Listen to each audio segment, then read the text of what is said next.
மனைவி எடுத்த முடிவு. அழகு என்பது கண்களை கவரலாம், ஆனால் ஒரு குடும்பத்தை வாழ வைப்பது குணம்தான். இந்த உண்மையை சரண்யா தன் வாழ்க்கை மிகவும் தாமதமாக தான் புரிந்து கொண்டாள். சரண்யா ஒரு நடுத்தர குடும்பத்தில் பிறந்த பெண். அமைதியான குணம், பிறருக்கு மரியாதை கொடுப்பது, பெரியவர்களின் வார்த்தையை மதிப்பது, யாரையும் காயப்படுத்தாமல் பேசுவது, இவை அனைத்தும் அவளுடைய இயல்பு. வீட்டுக்கு வந்த உறவினர்கள் அனைவரும் ஒரே வார்த்தை தான் சொல்வார்கள்: இந்த பெண்ணை மருமகளாக பெறும் வீடு மிகவும் அதிர்ஷ்டசாலி. ஆனால் திருமணம் என்று வந்தபோது அந்த அதிர்ஷ்டம் மட்டும் அவளை தேடி வரவில்லை. அவள் வெளிப்புற அழகில் பலர் எதிர்பார்த்த அளவுக்கு இல்லை. அதனால்தான் வரன் பார்த்த பலரும் அவளுடைய குணத்தை அறிந்து கொள்ள முயற்சிக்காமல் யோசித்து சொல்கிறோம் என்று சொல்லிவிட்டு திரும்பி பார்க்கவே இல்லை. 1, 2, 5, 10 நிராகரிப்புகள் தொடர்ந்து கொண்டே இருந்தன. ஒவ்வொரு முறையும் இந்த முறை நடக்கும் என்று நம்பிய அவளுடைய பெற்றோர் இந்த முறையும் இல்லை என்ற செய்தியை கேட்டு மனம் உடைந்து போனார்கள். அண்ணனுக்கும் திருமண வயது கடந்து விட்டது. ஆனால் தங்கையின் திருமணம் முடியாமல் அவனுடைய திருமணத்தையும் தள்ளி போட்டு கொண்டிருந்தார்கள். அந்த நேரத்தில்தான் தரகர் ஒருவர் வினோத்தின் ஜாதகத்தை கொண்டு வந்தார். வினோத் நல்ல வேலையில் இருந்தான். பேசும் விதமும் மரியாதையாக இருந்தது. அவனை பற்றி விசாரித்தவர்களும் பையன் நல்லவன் என்றுதான் சொன்னார்கள். பெண் பார்க்க வந்த நாளில் சரண்யா வழக்கம் போல் பதட்டத்துடன் காஃபி எடுத்துக்கொண்டு வந்தாள். அவளை பார்த்த வினோத் அமைதியாக சிரித்தான். அந்த சிரிப்பை பார்த்தவுடன் சரண்யாவின் மனதில் சிறிய நம்பிக்கை பிறந்தது. இந்த முறையாவது நல்லது நடக்கட்டும் என்று மனதுக்குள் வேண்டிக் கொண்டாள். அன்று மாலை வீட்டை விட்டு கிளம்பும்போது வினோத்தின் அம்மா, எங்களுக்கு பெண் ரொம்ப பிடிச்சிருக்கு, பையனுக்கும் சம்மதம் என்று சொன்னார். அந்த ஒரு வாக்கியம் பல வருடங்களாக அந்த வீட்டில் இருந்த கவலையை ஒரு நொடியில் கரைத்து விட்டது. சரண்யாவின் அம்மா கண்ணீரை மறைக்க முடியவில்லை. அப்பா அமைதியாக வானத்தை பார்த்தார். கடவுளே, இப்போயாவது என் மகளுக்கு நல்ல வாழ்க்கையை கொடு என்று மனதுக்குள் வேண்டிக் கொண்டார். நிச்சயதார்த்தம் முடிந்தது. தரகர்கள் மூலமாக இருவரின் கைபேசி எண்களும் பரிமாறப்பட்டன. அன்று முதல் தினமும் பேச ஆரம்பித்தார்கள். சாப்பிட்டியா? வேலை எப்படி இருந்தது? நான் உன்னை மிஸ் பண்ணுறேன். இப்படி பேசிக்கொண்டே நாட்கள் ஓடின. ஒரு நாள் வினோத்திடமிருந்து ஒரு குறுஞ்செய்தி வந்தது. உன்னை ரொம்ப ரொம்ப பிடிச்சிருக்கு. அந்த ஒரு செய்தியை சரண்யா பலமுறை படித்தாள். அதை ஸ்கிரீன்ஷாட்ஸ் எடுத்து தனியாக சேமித்தாள். என் வாழ்க்கையில் என்னை இவ்வளோ அன்பாக ஏற்றுக்கொண்ட மனிதர் இவர்தான் என்று நினைத்து அவனை மனதார காதலிக்க ஆரம்பித்தாள். திருமணம் நடந்தது. நகரத்தில் ஒரு சிறிய வாடகை வீட்டில் இருவரும் குடியேறினார்கள். ஆரம்ப நாட்கள் மிகவும் அழகாக இருந்தன. வார இறுதியில் வெளியே செல்வார்கள், சேர்ந்து சமைப்பார்கள். இரவு நேரங்களில் மொட்டை மாடியில் அமர்ந்து நீண்ட நேரம் பேசுவார்கள். அந்த வாழ்க்கையை பார்த்த சரண்யா, இவ்வளவு நிராகரிப்புகளுக்கு பிறகு கடவுள் எனக்காக இந்த சந்தோஷத்தை வைத்திருக்கிறாரோ என்று எண்ணினாள். 2 ஆண்டுகளில் ஒரு ஆண் குழந்தை பிறந்தது. மீண்டும் 2 ஆண்டுகள் கழித்து ஒரு பெண் குழந்தையும் பிறந்தது. குழந்தைகள் வந்த பிறகு வாழ்க்கை இன்னும் அழகாகும் என்று அவள் நினைத்தாள். ஆனால் அதற்கு பிறகுதான் அவளுடைய வாழ்க்கையின் உண்மையான அத்தியாயம் ஆரம்பமானது. வினோத்தின் பேச்சு கொஞ்சம் கொஞ்சமாக மாற ஆரம்பித்தது. முன்பெல்லாம் உனக்கு என்ன பிடிக்கும் என்று கேட்பவன் இப்போது நான் சொல்றதுதான் நடக்கும் என்று பேச ஆரம்பித்தான். சரண்யா அதை பெரிய விஷயமாக எடுத்துக்கொள்ளவில்லை. வேலை அழுத்தமாக இருக்கும் என்று நினைத்து அமைதியாக இருந்தாள். ஆனால் அது வேலை அழுத்தமில்லை, அதுதான் அவனுடைய உண்மையான குணம். ஒரு நாள் வீட்டுக்கு எந்த நேரத்தில் திரைசீலை வாங்கலாம் என்று சரண்யா தன்னுடைய கருத்தை சொன்னாள். வினோத் உடனே, உன் கருத்தை யார் கேட்டாங்க என்று கேட்டான். அவள் அதிர்ச்சி அடைந்தாள். நான் சும்மா சொன்னேன் என்று சிரித்தபடி சமாளித்தாள். ஆனால் அதுதான் ஆரம்பம். அதன் பிறகு எந்த விஷயத்திலும் அவள் கருத்து சொல்ல அவன் அனுமதிக்கவே இல்லை. வீட்டுக்கு என்ன வாங்க வேண்டும், யாருடைய வீட்டுக்கு போக வேண்டும், குழந்தைகளை எந்த பள்ளியில் சேர்க்க வேண்டும், எல்லாவற்றையும் அவனே முடிவு செய்வான். ஒரு நாள் சரண்யா மெதுவாக, இத இப்படி செய்தால் நல்லா இருக்கும் என்று சொன்னாள். அவன் கோபமாக, நான் உயிரோடு இருக்கிற வரைக்கும் இந்த வீட்டில் முடிவு எடுக்கிறது நான் தான் என்றான். அந்த நாள்தான் அவள் முதல் முதலாக பயந்தாள். அவனிடம் கோபம் வந்தால் அது 1 மணி நேரத்தில் குறையாது. 1 நாள், 2 நாள், சில நேரங்களில் 1 மாதம் கூட அவளிடம் பேசாமல் இருப்பான். அவள் எத்தனை முறை மன்னிப்பு கேட்டாலும் நான் பேசணும்னு தோணும் போது பேசுறேன் என்று சொல்லிவிட்டு முகத்தை திருப்பிக் கொள்வான். ஒரே வீட்டில் இருந்தும் 2 அந்நியர்களைப் போல வாழ ஆரம்பித்தார்கள். வீட்டில் சிரிப்பு குறைந்தது, அமைதி அதிகமானது. அந்த அமைதியே சரண்யாவில் கொஞ்சம் கொஞ்சமாக கொன்று கொண்டிருந்தது. அவன் ஒருபோதும் அவளை அடிக்கவில்லை. ஆனால் அவன் பேசும் ஒவ்வொரு வார்த்தையும் ஒரு அறையை விட அதிகமாக வலித்தது.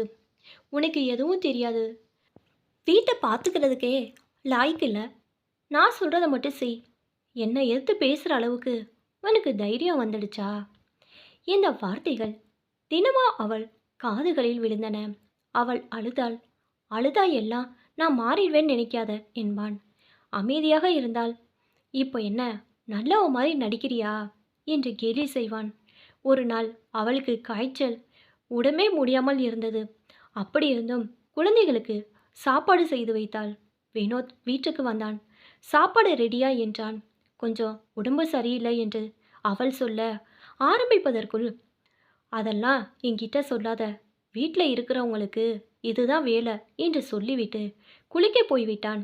அந்த நிமிடம் சரண்யாவுக்கு காய்ச்சலை விட அவனுடைய வார்த்தைகள் தான் அதிகமாக காயப்படுத்தின. அவன் வீட்டுக்கு எவ்வளோ சம்பாதித்து வந்தாலும் அந்த வீட்டில் அன்பு என்ற செல்வம் நாளுக்கு நாள் குறைந்து கொண்டே இருந்தது. ஒரு மாலை குழந்தைகள் இருவரும் விளையாடி கொண்டிருந்தார்கள். சரண்யா சிரித்தபடி அவர்களை பார்த்து கொண்டிருந்தாள். வினோத் வீட்டுக்குள் வந்ததும், இவ்வளோ நேரமா குழந்தைகளோட விளையாடுற, வீடு சுத்தமாவா இருக்கு என்று சத்தமாக கேட்டான். எல்லா வேலையும் முடிச்சிடுதான் என்று அவள் சொல்ல, நான் பேசும்போது பதில் சொல்லாத என்று கத்தினான். அந்த சத்தத்தை கேட்ட குழந்தைகள் பயந்து அம்மாவை கட்டிப்பிடித்து கொண்டனர். அந்த காட்சி சரண்யாவின் மனதை உடைத்தது. அன்று இரவு குழந்தைகள் தூங்கிய பிறகு அவள் கண்ணீரோடு ஒரு கேள்வியை மட்டும் தன்னைத்தானே கேட்டுக்கொண்டாள். நான் கணவனோட வாழ்கிறேனா, இல்லை தினமும் என் மனசை கொஞ்சம் கொஞ்சமா கொல்ற ஒருத்தனோட வாழ்றேனா? அந்த கேள்விக்கான பதில் அவளுடைய வாழ்க்கையை மாற்றப் போகிறது. அந்த இரவு சரண்யாவுக்கு உறக்கமே வரவில்லை. வினோத் அருகில் நிம்மதியாக தூங்கி கொண்டிருந்தான். ஆனால் அவளோ அவன் பேசிய ஒவ்வொரு வார்த்தையும் நினைத்து அமைதியாக அழுது கொண்டிருந்தாள். நான் இவ்வளோ மோசமான மனைவியா, இல்லை என்னை அப்படித்தான் நம்ப வைக்கிறானா என்ற கேள்வி அவளுடைய மனதை விட்டு நீங்கவே இல்லை. அதன் பிறகு நாட்கள் நகர்ந்தன. வினோத்தின் குணம் நாளுக்கு நாள் இன்னும் மோசமாகிக் கொண்டே இருந்தது.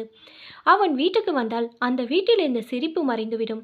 குழந்தைகள் கூட அவனுடைய காலடி சத்தம் கேட்டவுடன் அமைதியாகி விடுவார்கள்.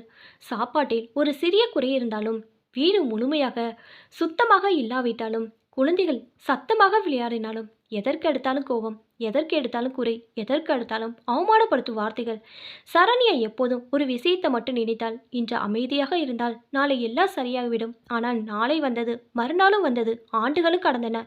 மாறாதது வினோத்தின் குணம் மட்டும்தான். சண்டை வந்தால் அவன் பேசாமல் இருப்பது அவனுடைய மிகப்பெரிய ஆயுதம். 1 வாரம், 2 வாரம், சில நேரங்களில் 2 மாதம் ஒரே வீட்டில் இருந்தும் அவளை ஒரு மனிதராக கூட மதிக்காமல் நடந்து கொள்வான். சரண்யா தான் சென்று பேச வேண்டும். என்னங்க, நான் ஏதாவது தவறு செய்திருந்தா மன்னிச்சுக்கங்க என்று அவளே கெஞ்சுவாள். அவன் அவளை பார்த்து கூட பேச மாட்டான். அவள் அழுதாள். அவன் முகத்தில் எந்த மாற்றம் இருக்காது. அவனுக்கு அது வெற்றி, அவளுக்கு அது தோல்வி. இப்படியே பல ஆண்டுகள் கடந்து போயின. ஒரு நாள் பள்ளியிலிருந்து வந்த மகன் திடீரென்று கேட்டா, அம்மா, அப்பா எப்போதும் உன்னை திட்டிக்கிட்டே இருக்காரு. சரண்யா சிரிக்க முயன்றாள். அப்படி ஒன்றும் இல்லடா என்றாள். ஆனால் மகன் மீண்டும் கேட்டா, நீ நல்ல அம்மா தானா, அப்புறம் ஏன் அந்த கேள்விக்கு அவளால் பதில் சொல்ல முடியலை. சில நாட்கள் பிறகு இன்னொரு சம்பவம் நடந்தது. அன்று இரவு உணவு நேரம் குழந்தைகள் சாப்பிட்டு கொண்டிருந்த சரண்யா சப்பாத்தி கொண்டு வந்தாள். வினோத் கோபமாக, எத்தனை தடவை சொல்றேன், முதல்ல எனக்கு தான் பரிமாறணும் என்று சத்தம் போட்டான். குழந்தைகள் பசிக்குது என்று அவள் மெதுவாக சொன்னாள். நான் முக்கியமா, குழந்தைகள் முக்கியமா என்று அவன் கத்தினான். குழந்தைகள் பயந்து சாப்பிடுவதை நிறுத்திவிட்டார்கள். அந்த இரவு அவர்களின் சிறிய மகள் அம்மாவின் மடியில் படுத்துக்கொண்டே கேட்டா, அம்மா சொல்லுத்தங்க, அப்பா எதுக்குமா இவ்வளோ கோவப்படுறாரு? அவருக்கு உங்களை பிடிக்காதா? எதுக்கெடுத்தாலும் திட்டிக்கிட்டே இருக்காரு. நீ இனிமே அவர்கிட்ட பேசாதம்மா என அவளுடைய மழலை மொழியில் கூற அவளால் அழுகை அடக்க முடியல. அன்று இரவு குழந்தையை தூங்கிய பிறகு கண்ணாடி முன்னி நின்று தண்ணியை பார்த்தால், இவ்வளோ வடம் நான் எனக்காக தான் பொறுத்துக்கிட்டேன்னு நினச்சேன். ஆனால் என் குழந்தையோட வாழ்க்கையே நான் கெடுத்துக்கிட்டு இருக்கேன். இப்படியே போனால் அவர்களுக்கும் வாழ்க்கை மீது வெறுப்பு ஏற்பட்டு வரும். கணவன் மனைவி உறவு என்பது இப்படிதான் என்று வெறுப்பான சூழ்நிலை வந்துவிடும். அந்த நிமிடமே அவள் ஒரு முடிவு எடுத்தாள். மறுநாள் காலை வினோத் வேலைக்கு சென்ற பிறகு 2 குழந்தைகள் உடைகள் ஒரு சிறிய பையில் வைத்தாள். தன்னுடைய சில துணிகளை எடுத்தால் வீட்டை ஒரு முறை திரும்பி பார்த்தால் அந்த வீட்டில் சமையலறை இருந்தது, படுக்கையறை இருந்தது, பொருட்கள் இருந்தன. ஆனால் ஒரு பெண் நிம்மதியாக சுவாசிக்கூட இடம் மட்டும் இல்லை. கதவை மூடிவிட்டு குழந்தைகளின் கையை பிடித்துக்கொண்டு வெளியே நடந்தாள். அந்த நட அவளுடைய வாழ்க்கையின் மிகப்பெரிய தோல்வி அல்ல, மிகப்பெரிய வெற்றி. ஒரு சிறிய நிறுவனத்தில் வேலைக்கு சேர்ந்தால் சம்பளம் அதிகம் இல்லை. ஆனால் யாரும் அவளை அவமானப்படுத்தவில்லை. மாலையில் குழந்தைகளுடன் சிரித்து பேசினாள். அரசு பள்ளியில் குழந்தைகளை சேர்த்தாள். இரவு மூவரும் ஒன்றாக அமர்ந்து சாப்பிட்டார்கள். அந்த சாப்பாட்டில் பெரிய விருந்து இல்லை, ஆனால் நிம்மதி இருந்தது, மரியாதை இருந்தது, அன்பு இருந்தது. வினோத் முதலில் இதை பெரிதாக எடுத்துக்கொள்ளவில்லை. கோபம் தணிஞ்சா திரும்பி வந்துடுவா என்று நினைத்தான். 1 மாதம், 6 மாதம், 1 வருடம், 2 வருடங்கள். அவள் திரும்பி போகவில்லை. உறவினர்கள் பலமுறை பேசினார்கள். குழந்தைக்காக சேர்ந்து வாருங்கள் என்றார்கள். சரண்யா அமைதியாக ஒரு பதில்தான் சொன்னாள். குழந்தைகளுக்காக தான் நான் பிரிந்தேன். அந்த பதில் யாருக்கும் புரியவில்லை. 2 ஆண்டுகளுக்கு பிறகு வினோத் குழந்தைகளை பார்க்க வந்தான். சரண்யா தடுக்கவில்லை. அவர்களுக்கு அப்பாவை பார்க்க உரிமை இருக்கிறது என்றால் குழந்தைகளுடன் சிறிது நேரம் விளையாடியவன் வாசலையில் நின்று மெதுவாக கேட்டான், சரண்யா வீட்டுக்கு வந்துடு. அவள் அவனை நேராக பார்த்தாள். அந்த பார்வையில் பயம் இல்லை, தயக்கம் இல்லை, தன்னம்பிக்கை மட்டும் இருந்தது. நான் உங்கள் வீட்டை விட்டு வெளியே வந்தது கோபத்தில் இல்லை. பல வருடங்களா நான் ஒரு மனைவி இல்லை, ஒரு வேலைக்காரியா, ஒரு கட்டளைக்கு கீழ்ப்படிஞ்சவளா அப்படிதான் வாழ்ந்தேன். நான் சிரிச்சா உங்களுக்கு பிடிக்கல, நான் அழுதா நாடகம்னு சொன்னீங்க, நான் பேசினா வாயை மூணுங்க, அமைதியாக இருந்தால் நடிக்காதன்னு சொன்னீங்க. என் மனசு உடஞ்சப்ப அதை ஒரு நாளாவது கவனிச்சிங்களா? வினோத்திடம் பதில் இல்லை. அவள் தொடர்ந்தாள். ஒரு பெண்ணுக்கு பணம் மட்டும் போதாது, அவளை மனிதராக மதிக்கணும், அவளுடைய கருத்தையும் கேட்கணும். அன்பு இல்லாத இடத்துல கூட வாழ முடியும், ஆனால் மரியாதை இல்லாத இடத்துல ஒரு நாள் கூட வாழக்கூடாது. அவனுடைய கண்கள் கலங்கின. அது முதல் முறையாக இருக்கலாம், ஆனால் அது மிகவும் தாமதமாக வந்த கண்ணீர்.